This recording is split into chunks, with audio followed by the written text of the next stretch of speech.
Preheat the oven. Preheat your oven to 400 degrees Fahrenheit, 200 degrees Celsius. Roast chickpeas and sweet potatoes. In a large mixing bowl, combine chickpeas, diced sweet potatoes, 1 tablespoon olive oil, salt, and pepper. Toss until well coated. Spread the chickpeas and sweet potatoes on a baking sheet in a single layer. Roast in the preheated oven for about 25 to 30 minutes or until they are golden and cooked through. Make sure to toss them halfway through for even cooking. Prepare the curry base. In a large skillet, heat 1 tablespoon of olive oil over medium heat. Add chopped onions and cook until they become translucent. Stir in minced garlic and grated ginger. Cook for an additional 1 to 2 minutes until fragrant. Add spices.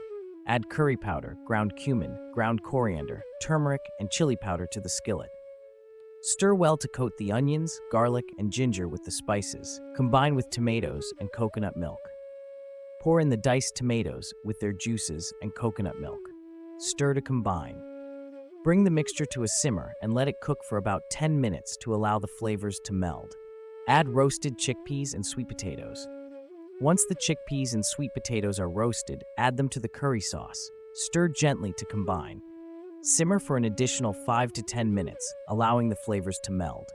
Adjust seasoning. Taste the curry and adjust the seasoning as needed, adding more salt, pepper, or spices according to your preference. Serve. Serve the roasted chickpea and sweet potato curry over cooked rice or with naan. Garnish with chopped fresh cilantro. Enjoy. Your delicious roasted chickpea and sweet potato curry is ready to be enjoyed.